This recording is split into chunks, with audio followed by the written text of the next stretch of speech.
사람은 참으로 연약한 존재입니다. 성경의 표현대로 말한다면 상한 갈대와 같고 꺼져가는 등불과 같지요. 세상에서 실패하고 무엇을 해도 잘 되지 않고 점점 약하여져 가게 되면 쉽게 낙심하고 좌절합니다. 열등감이나 자기 학대에 빠져서 아주 깊은 수렁에 빠지게 되는 것이죠. 소위 말해서 폐인이 되어버리는 분들도 있습니다.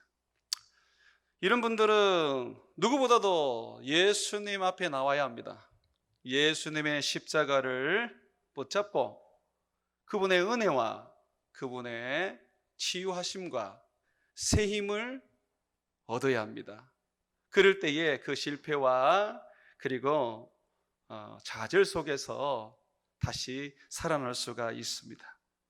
자, 반대로 세상에서 성공하고 무엇을 해도 잘 되고 갈수록 강하여지는 사람들은 쉽게 교만하여지고 오만하여질 수가 있습니다.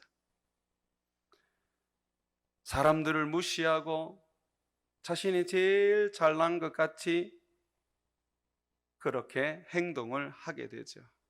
착각 속에 살게 됩니다. 자, 이런 분들은 사람들에게 외면을 받습니다. 그리고 무엇보다도 하나님의 버림을 받습니다. 하나님께서는 성경을 통하여 말씀하시기를 교만한 자를 미워하신다 그러셨어요. 하나님께 미움을 받는다. 여러분 끔찍하지 않습니까? 사람이 나를 미워해도 괜찮은 것 같아요. 그 사람하고 안 보고 살면 되지요. 그러나 하나님이 나를 미워하신다면 그것은 달리 생각해야 합니다.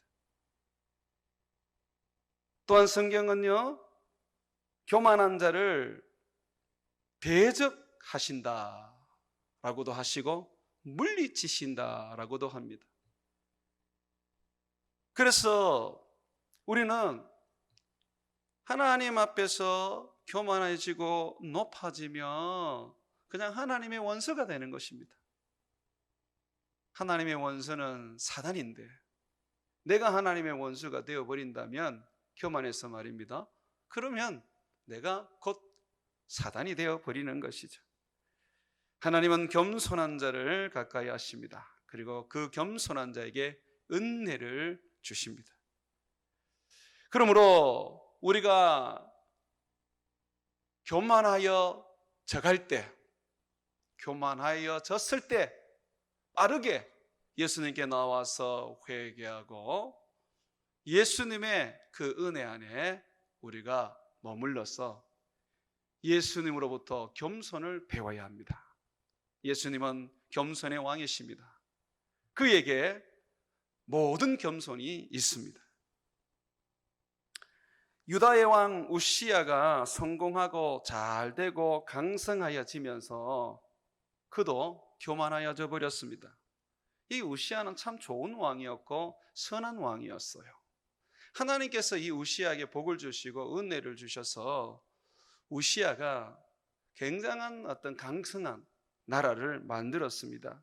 그런데 한순간에 자기가 잘나서 나라가 부강한 것 같고 자기가 잘나서 이 나라가 지금 예전에 그 다윗 때의 그 영광과 같은 그런 영광을 회복한 것 같이 느껴집니다. 그래서 그 사람은 결국 하나님께 벌을 받습니다. 하나님으로부터 버림을 받습니다. 여러분, 교만은 망하게 되고 교만은 하나님으로부터 내침을 당하게 되는 것입니다.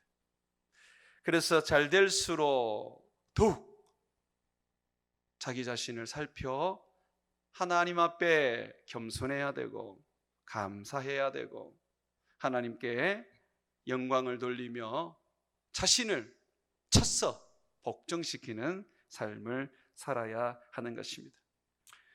잠언 16장 18절을 보게 되면 교만은 패망의 선봉이요 거만한 마음은 넘어짐의 앞잡이라 그렇게 말씀하고 있습니다.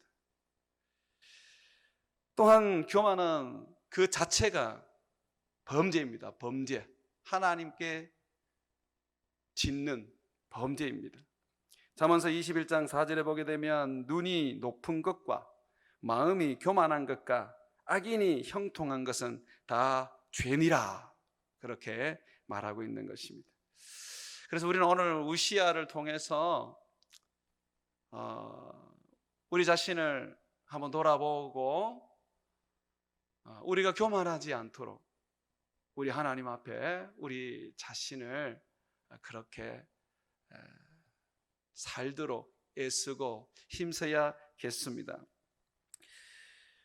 우시야가 교만해지면서 그가 나타난 그 모습이 뭐냐 하면, 제사장들이 드리는 하나님 전에서의 그 분향, 그걸 자기가 하려고 했어요. 분향이라는 것은 향을 피워서 하나님 앞에 드리는 제사의 일종입니다.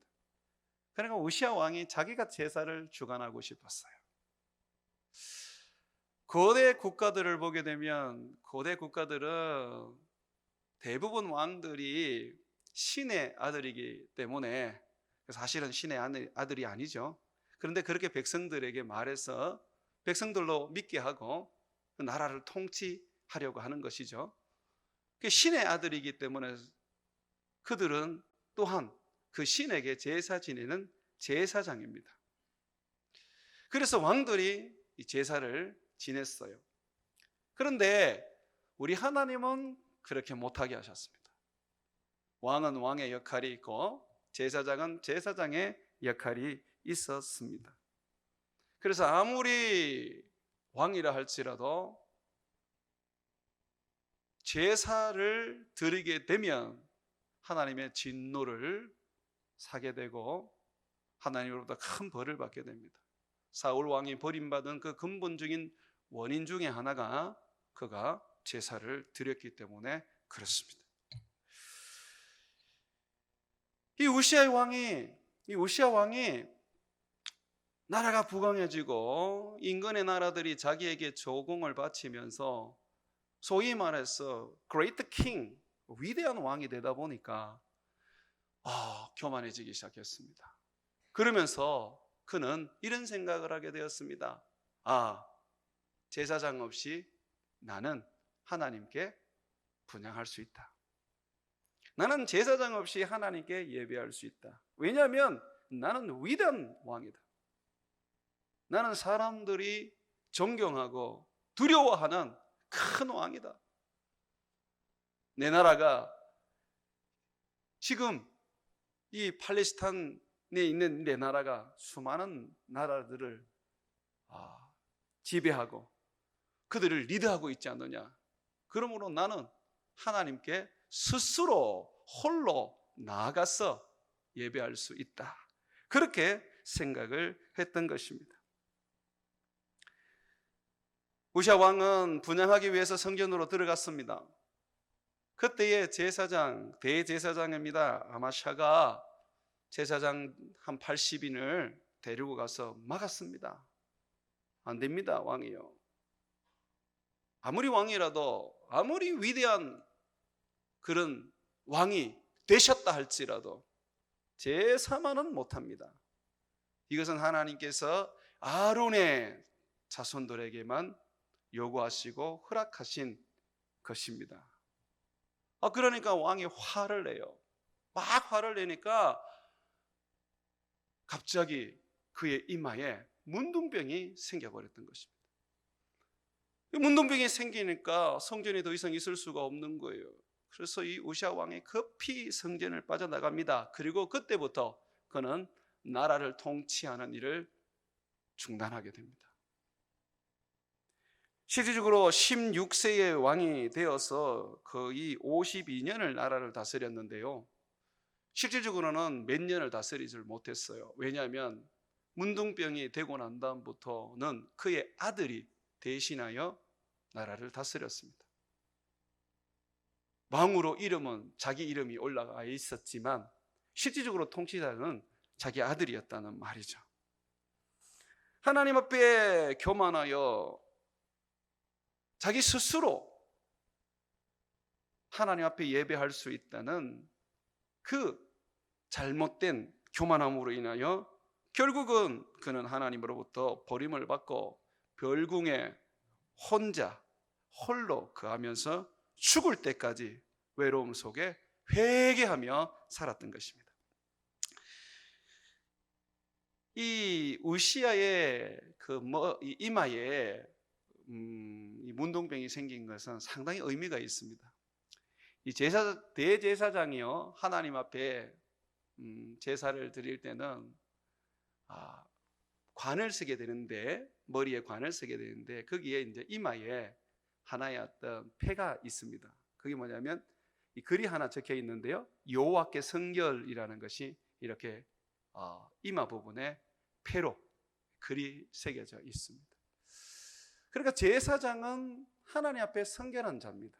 하나님이 구별하시고 하나님이 특별히 그들을 통하여 이스라엘 백성들을 이끌어 예배하게 하신 예배자이며 중보자이죠. 그런데 우시아에게 이마에 문둥병이 생긴 것은 바로 하나님이 이런 의미를 이야기해 주는 것입니다. 뭐를 얘기하냐면 너는 성결한 게 아니라 부정하다는 것입니다.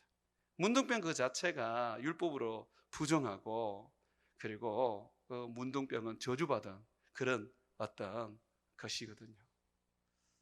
하나님께서 우시아에게 말해주는 거죠. 네가 제사장이 되려고 했냐? 너는 될 수가 없어. 그러면서 하나님이 그에게 새겨주시는 겁니다. 너는 부정한 자야.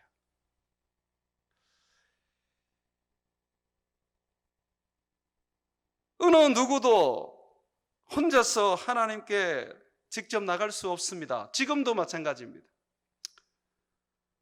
지금 우시아의 이야기를 들으시면서 우시아가 측은하게 느껴지고 참으로 불쌍하게 느껴지십니까? 왜 저런 어리석은 죄를 지었나라고 생각되십니까? 그럼 여러분은 어떠실까요? 오늘날 우리에게 가장 큰 문제는 처음 예수님을 믿을 때는 예수님을 의지하고 예수님을 힘입어서 그렇게 신앙생활합니다. 그런데 어느 날부터 예수님을 우리 곁에서 떠나게 합니다. 마치 우시아처럼 자기의 어떤 힘과 자기의 신앙으로 하나님 앞에 나와 예배하려고 그러고 하나님을 섬기려고 합니다. 예수님은 언제 필요했느냐 하면 처음 예수 믿을 때만 딱 필요했고 그 다음부터는 예수님이 필요하지 않습니다.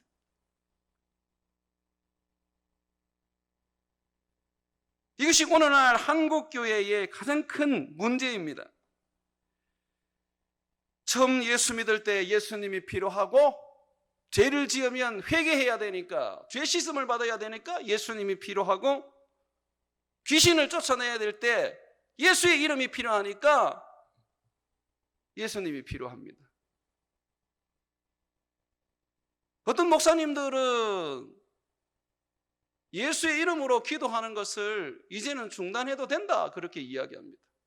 그건 너무 형식적이지 않느냐. 기도하고 난 다음에 제일 마지막 부분에 예수 이름으로 기도합니다, 그렇게 하는 것은 주문도 아니고 너무 형식적이지 않느냐, 그거 하지 말자라고 말합니다. 여러분, 그런 사람들이 적그리스도예요. 조심하셔야 됩니다. 성경은 뭐라고 가르칩니까? 내 이름으로 구하라 그러셨습니다. 예수님이 내 이름으로 기도할 때에 아버지께서 들으시고 이루어 주시리라 그러셨죠. 여러분의 이름으로 기도할 수 있습니까? 여러분의 공로로 기도할 수 있습니까? 여러분의 믿음으로 기도할 수 있습니까? 만약에 그렇게 할 수 있다는 것을 만약에 생각하신다면 여러분은 우시아와 다를 게 없습니다. 굉장히 위험한 지금 교만에 지금 머물러 계시는 것입니다. 우리가 예수 그리스도로 말미암아 구원을 얻었다 할지라도 우리는 우리 스스로 우리의 힘으로 예수님께, 하나님께 나아갈 수가 없습니다. 예수님은 우리의 중보자이시며 우리의 대제사장이십니다. 지금도 예수님이 지금 어디 계십니까? 하나님 보좌 우편에 계십니다. 그가 거기서 뭘 하십니까? 우리의 대제사장으로서 우리를 위하여 기도하시고 우리를 우리 하나님 앞으로 인도하십니다. 그렇기 때문에 우리는 지금도 예수를 믿고 하나님의 자녀가 되었지만 지금도 우리는 예수를 힘입어 하나님 앞에 나가야 하고 예수님을 힘입어서 하나님을 예배해야 하고 예수님을 힘입어서 하나님을 섬겨야 하는 것입니다. 처음 믿을 때의 예수님, 그때만 내게 필요한 것이 아니라 그때부터 시작하여 항상 예수님은 내 곁에 계셔야 하고 나는 그분을 붙잡고 힘입어야 하는 것입니다. 하나님은 어느 누구도 볼 수 없습니다. 예수 믿고 죄사함 얻은 우리조차도 하나님을 직접적으로 볼 수 없습니다. 모세가 하나님을 보여달라고 했을 때 하나님께서 이렇게 말씀하셨습니다. 나를 보고 살 자는 없다 그러셨어요.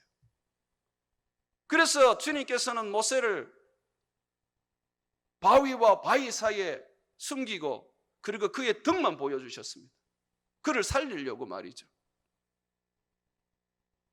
주님의 그 영광과 주님의 그 거룩함, 주님의 그 주님 되심 앞에 어느 누구도 설 수가 없는 것입니다. 하나님이 시내산에 강림했을 때에 이스라엘 백성들은 두려워 떨며 죽을 것만 같았습니다. 그래서 이스라엘 백성들은 모세에게 와서 모세여, 하나님이 직접 말하지 않게 해주십시오. 우리가 죽을 것 같습니다. 당신이 가서 하나님 말씀을 듣고 우리에게 전해 주십시오. 그러면 우리가 순종하겠습니다. 하나님의 그 임재 앞에서 우리는요 마치 죽은 자와 같이 두려울 수밖에 없는 것이죠. 바울은 하나님에 대해서 이렇게 소개를 합니다. 디모데전서 6장 15절과 16절에 보게 되면 하나님은 복되시고 유일하신 주권자이시며 만왕의 왕이시며 만주의 주시오 오직 그에게만 죽지 아니함이 있고 거기 줄 치십시오. 가까이 가지 못할 빛이 거하시고 어떤 사람도 보지 못하였고 또 볼 수 없는 이시니 그에게 존귀와 영광과 영원한 권능을 돌릴지어다. 가까이 가지 못할 빛이 그에게 있답니다. 못 가요. 그리고 사람들이 보지 못하였고 또한 볼 수 없습니다.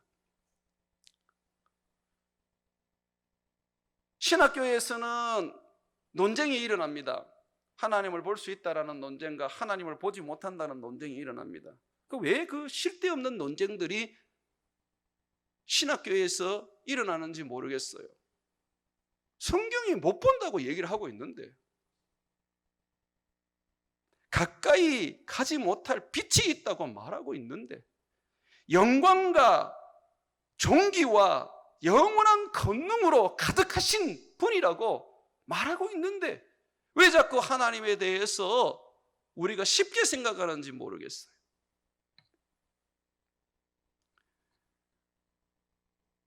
오늘날 신앙이 하나님을 좀 너무 가볍게 생각하는 게 또한 문제지요. 하나님께는 가까이 가지 못하는 빛이 있고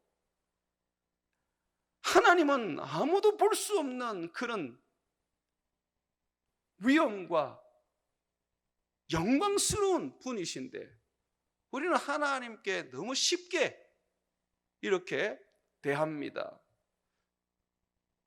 두려움을 상실했지요.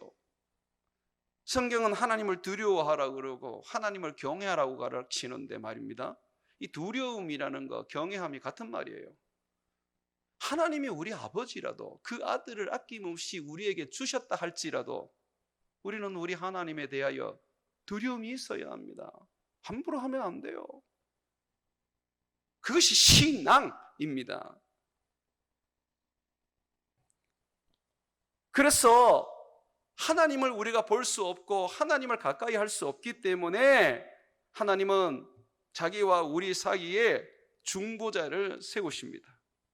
그리고 그 중보자를 통해서 하나님을 섬기게 하고 하나님께 나와 예배하게 하고 하나님께 기도하게 하지요. 이스라엘 백성들에게는 모세가 중보자였습니다. 그리고 예수님 올 때까지 왕들, 제사장, 선지자들이 기름 부음 받은 중보자로서 백성들을 하나님께로 이끌었습니다. 그런데 이 모든 사람들, 왕, 선지자, 제사장, 그리고 모세와 같은 사람들은 다 예수 그리스도를 보여주는 하나의 모형이었고 예표였습니다. 그래서 모세가 그런 얘기를 하잖아요. 나중에 나와 같은 분이 한 분 올 거다. 나와 같은 선지자 한 분이 올 거다. 그때는 너희가 그의 말을 들어야 된다. 내 말을 거역한 것처럼 너희가 거역하면 다 죽게 될 것이다. 그는 너희가 쉽게 대할 수 있는 분이 아니다. 그분이 누굽니까? 예수님이잖아요. 예수님. 예수님이 바로 아버지와 우리 사이의 중보자입니다. 그래서 우리는 예수 그리스도로 말미암아 하나님께 나아가 그의 자녀가 되고 그의 자녀로서 아버지를 섬기는 것이 중보자이신 예수 그리스도를 통하여 그렇게 섬기게 되는 것입니다. 예수님은 말씀하셨어요. 나는 길이요 진리요 생명이니 나로 말미암지 않고는 아버지께로 올 자가 없다고 하셨습니다. 여러분, 그것이 믿을 때만 그런 거 아니에요. 처음 예수님을 믿을 때도 하나님을 아버지로서 내가 믿고 그의 자녀가 될 때도 예수님을 통해서 해야 되지만 그 이후도 예수님을 통해서 예수님을 힘입어서 살아가야 되는 것입니다. 한 번 예수님이 우리의 길이 되고 한 번 우리 예수님이 통로가 되는 게 아니에요. 영원한 우리의 길이시며 영원한 우리의 생명이시고 영원한 진리라는 것입니다. 디모데전서 2장 5절에 보게 되면 하나님은 한 분이시요 또 하나님과 사람 사이의 중보자도 한 분이시니 곧 사람이신 그리스도 예수라. 그죠? 하나님이 한 분 맞지요? 자, 그리고 하나님과 사람 사이의 중보자도 한 분, 곧 사람이신 그리스도 예수라고 성경은 말하고 있는 것입니다. 우리의 중보자가 지금 어디에 계십니까? 하나님 보좌 우편에 계십니다.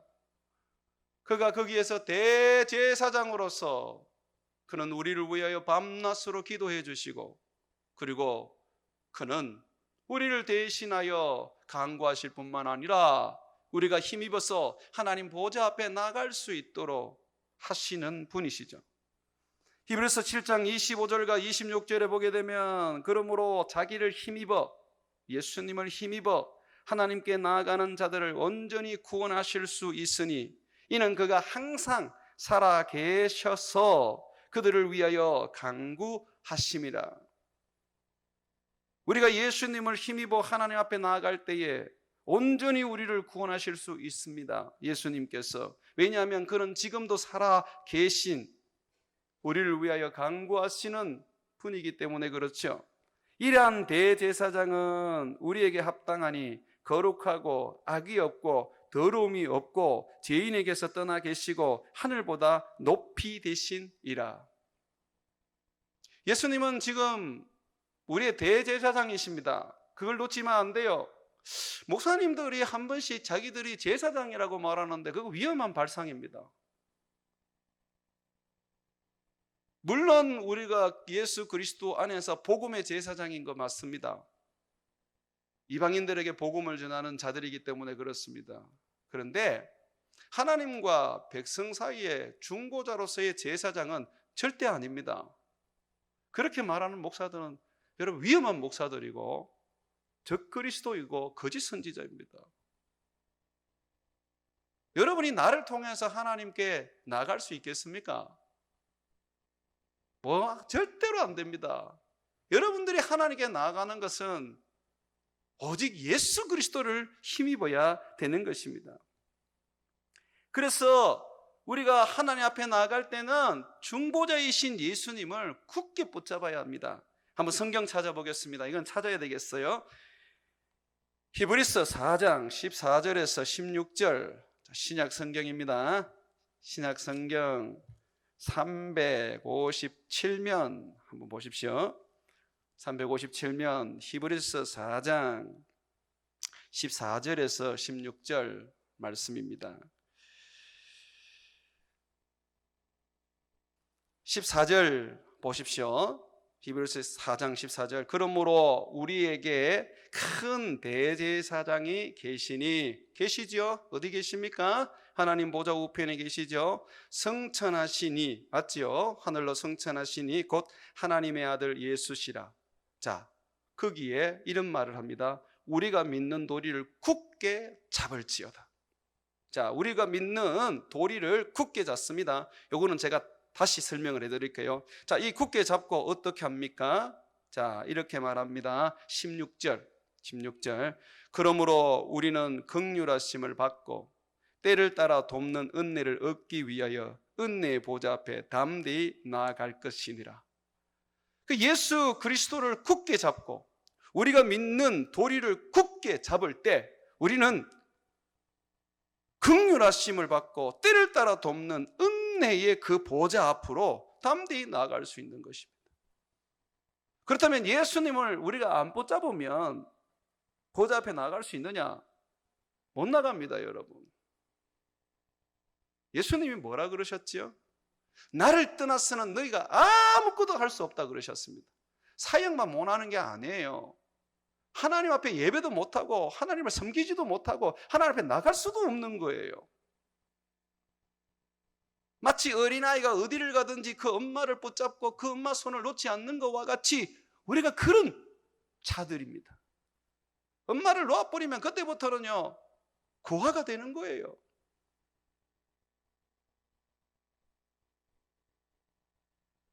우리의 대제사장이 어떤 분입니까? 15절 보십시오. 우리에게 있는 대제사장은 우리의 연약함을 동정 못하실 리가 아니요. 우리 대제사장은 누구보다 우리의 연약함을 동정하십니다. 우리가 죄를 지어도 그는 그러한 우리들을 측은히 여기시고 그러한 우리들을 이해하시고 가슴으로 품으시는 분이십니다. 모든 일에 우리와 똑같이 시험을 받으시는 이르되 죄가 없으시지요. 이렇게 우리를 누구보다도 품어주시고 이해해주시고 사랑해주시는 이 예수님이 대제사장이신데 그분을 굳게 우리가 붙잡을 때, 우리가 믿는 도리를 굳게 붙잡을 때 우리는 은혜의 보좌 앞에 담대히 나가서 때를 따라 돕는 은혜를 구할 수 있는 것입니다. 그러니 예수의 이름으로 기도하지 않으면 그 기도는 하나님이 듣지 않으세요. 우리의 기도가 그리스도를 힘입지 않으면 우리의 기도는 하나님께 상달되지 않습니다. 하나님, 내가 헌금을 이만큼 했습니다. 그러면서 헌금 가지고 하나님 앞에 기도하면 들으실까요? 만약에 그렇게 생각하신다면 착각입니다. 하나님, 내가 몸에 병이 드도록 교회를 섬기고 봉사했습니다. 봉사했는 거 가지고 하나님 앞에 나갈 수 있다고 생각하시면 그 오산입니다. 여러분들이 헌금하시고 여러분이 봉사하신 것은 하나님이 따로 상을 주실 것입니다. 그러나 그 상을 받는 것과 하나님 앞에 나갈 수 있는 것은 별개의 것입니다. 반드시 예수를 힘입어야 합니다. 예수를 믿는 도리를 굳게 잡아야 하는 것입니다. 자, 우리가 믿는 도리, 이 믿는 도리가 뭐냐면요, 우리의 신앙 고백을 말합니다. 하나님 앞에 분명한 우리의 신앙 고백이 있어야 한다는 것입니다. 어떤 신앙 고백일까요? 어떤 신앙 고백일까요? 그것은 바로 예수님이 나의 주인이라는 것, 예수님이 나의 그리스도이라는 것, 예수님이 나의 하나님의 아들이라는 고백입니다. 예수님이 나의 주인이라는 게 뭡니까? 그가 나를 돌보신다는 거 아닙니까? 예수님이 나의 그리스도라는 게 뭡니까? 예수님이 나를 구원하신다는 거 아닙니까? 예수님이 하나님의 아들이라는 게 뭡니까? 예수님께서 나를 이끄신다는 거 아닙니까? 그가 하나님으로서 말입니다. 여기에서 신앙 고백은요, 성경에서 가장 잘 표현하고 있고 잘 잘 나타내고 있는 것이 갈라디아서 2장 20절입니다. 바울은 항상 예수 그리스도를 힘입어 살았습니다. 예수 그리스도를 붙잡고 살았습니다. 예수를 믿는 믿음으로 그는 하나님을 섬겼습니다. 그렇기 때문에 하나님이 그의 기도를 들어주지 않을 수가 없었고, 그의 삶을 기뻐하지 않을 수가 없었고, 그가 하나님 앞에 엎드릴 때 하나님이 그를 만나주지 않을 수가 없었던 거예요. 그 안에는 항상 예수가 있었거든요. 우리 한번 찾아봅시다. 갈라디아서 2장 20절. 갈라디아서 2장 20절. 여러분, 이 고백이 여러분의 고백이 되고 이 믿음이 여러분의 믿음이 되어서 하나님 앞에 나갈 때 항상 이 고백과 이 믿음으로 나가기를 주의 이름으로 축원을 드립니다.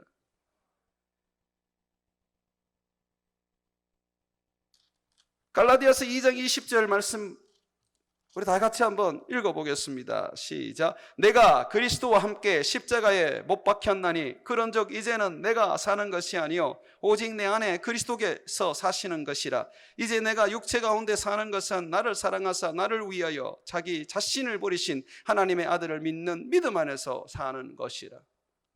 여기 보면 뭐라고 말합니까? 내 안에 누가 계신다 그래요? 예수님 계시는 거예요. 나는 없다. 내 안에 누가 계신다고요? 예수님. 나는 죽었다. 내 안에 누가 살았다고요? 예수님.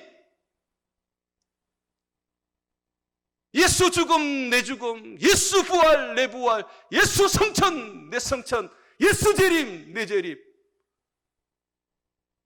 바울은 자기는 그리스도와 함께 딱 붙어서 하나의 몸이 되었다고 말합니다. 교회가 뭡니까? 그리스도와 한 몸이 되는 것이 교회 아닙니까? 성령이 왜 오셨습니까? 내 안에서 그리스도와 하나가 되게 하셨지요. 세례가 뭡니까? 그리스도와 함께 하나 되는 것이 세례 아닙니까? 바울은 이것을 날마다 고백하고 날마다 이것을 하나님 앞에서 감사하며 그리스도가 자기 안에 있다는 것을 놓치지 않고 그를 위하여 살기로 몸부림치고 애썼습니다. 나는 그리스도와 함께 십자가에 못 박혀 죽었나니 그런즉 이제 내가 산 것이 아니요 오직 내 안에 예수께서 사신 것이라. 내가 육체 가운데 사는 것은 나를 사랑하사 나를 위하여 자기 몸 버리신 하나님의 아들을 믿는 믿음 안에서 사는 것이라. 히브리서 4장 14절에서 말하는 우리의 믿는 도리, 이게 바로 이겁니다. 하나님 앞에 나갈 때에 항상 우리는 우리 주님 앞에, 그 하나님 앞에 우리는 그런 믿음을 보여드려야 해요. 아버지, 나는 그리스도와 함께 죽은 자입니다. 나는 그리스도와 함께 다시 산 자입니다. 아버지, 저를 보십시오. 제 손에는 그리스도의 지금 못자국이 있지 않습니까? 내 옆구리에는 그리스도의 지금 이 창자국이 있지 않습니까? 왜냐하면 그리스도는 나와 지금 함께 하십니다. 내가 그리스도를 힘입어 살고 내가 그리스도 안에 있기 때문에 내가 지금 아버지 앞에 나가지만은 나는 그리스도로 말미암아 아버지께 나가는 것입니다. 그 아버지께서 그거를 원하세요. 많은 헌금을 하고 많은 봉사를 하고 자기 목숨을 순교의 제물로 삼아 줘도 주님은 그거 원하지 않습니다. 오직 그의 아들 예수 그리스도, 주를 위하여 목숨을 걸고 헌신한 사람 많습니다. 모세라는 인물도 그렇고 다윗이라는 인물도 그렇고 다니엘이라는 인물도 그렇습니다. 그러나 그들이 하나님을 기쁘게 할 수 없었어요. 그의 모든 삶들을 어떤 부분에서 하나님을 기쁘게 할 수 있을 수는 있었지만 하나님을 온전히 기쁘게 할 수 없었습니다. 오직 이 세상에 하나님을 온전히 기쁘게 할 수 있었던 분은 예수 그리스도밖에 없었습니다. 그가 우리의 구원자입니다. 그가 우리의 중보자입니다. 그러므로 그를 힘입어서 하나님 앞에 나가야 하는 것입니다. 히브리서 10장 19절과 22절에 보게 되면 그러므로 형제들아 우리가 예수의 피를 힘입어 하늘 성소에 들어갈 담력을 얻었나니, 여기도 보십시오. 그냥 내 힘으로 하나님 앞에 나가는 것이 아니라 예수의 피로 하나님 앞에 나가는 것입니다. 그를 힘입어서 나가는 것입니다. 그 길은 우리를 위하여 휘장 가운데 열어놓으신 새로운 산길이요 휘장은 곧 그의 육체니라. 하나님께 나아갈 때에 휘장이 가로막혀 있었지요. 그거를 주님이 십자가에 못 박혀 죽으심으로 완전히 제거해 버리셨습니다. 하나님의 성소요, 지성소와 그 성소 사이에 휘장이 있었지 않습니까? 그게 그걸 보여주는 것이거든요. 그런데 예수님이 십자가에 못 박혀 죽을 때에 그게 전부 다 찢어지고 제거되었잖아요. 그 예수님이 그 길을 열었어요. 하나님께 나가는 그 길. 자, 성경은 계속 이야기합니다.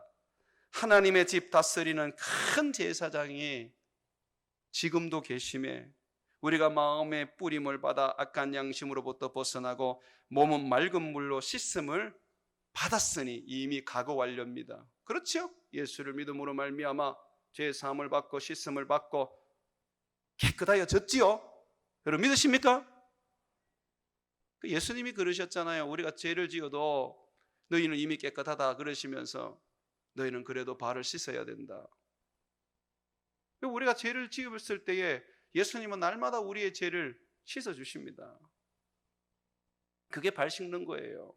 발 씻는 거는 우리가 예수님이 주신 그 의미를 제대로 알아야 되는데 그거 전부 다 정치인들도 사람을 섬기는 퍼포먼스로 쓰고 있거든요.